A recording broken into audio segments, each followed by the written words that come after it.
Good morning. We are going to continue in Hebrews chapter 1, thinking about an orthodox view of Christ. And remember, this is in the larger context of Solus Christus, celebrating Christ alone, one of the great 5 Reformation themes, the great 5 solas. I want to read to you verse 1 and 2 again in Hebrews 1. Long ago, at many times and in many ways, God spoke to our fathers by the prophets, but in these last days He has spoken to us by His Son. And we talked yesterday about the fact that He is the final word, the final prophetic word. He fulfills that great prophetic office. Now, as a prophet, what are His characteristics? And we get the first characteristic pointed out for us at the end of verse 2. Whom He appointed the heir of all things, through whom also He created the world. I want to focus this morning on whom He appointed the heir of all things.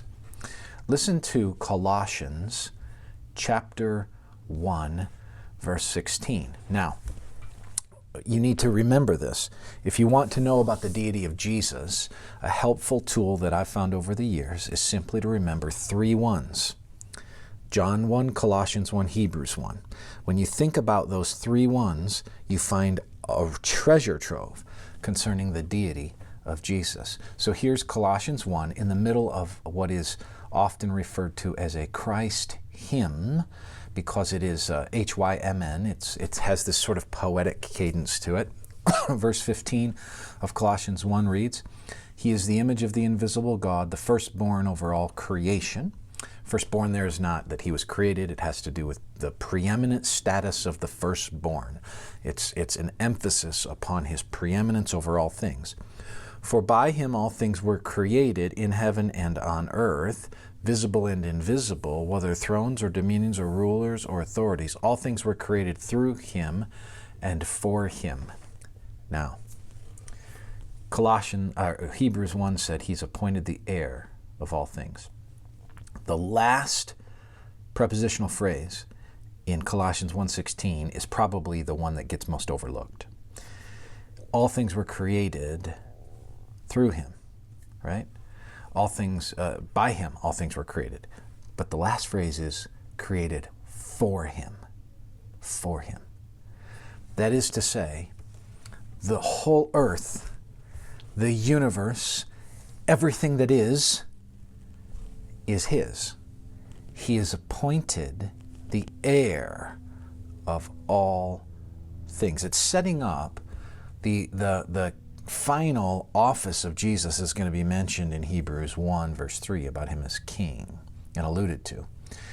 But it's a picture right now of the fact that everything is Jesus.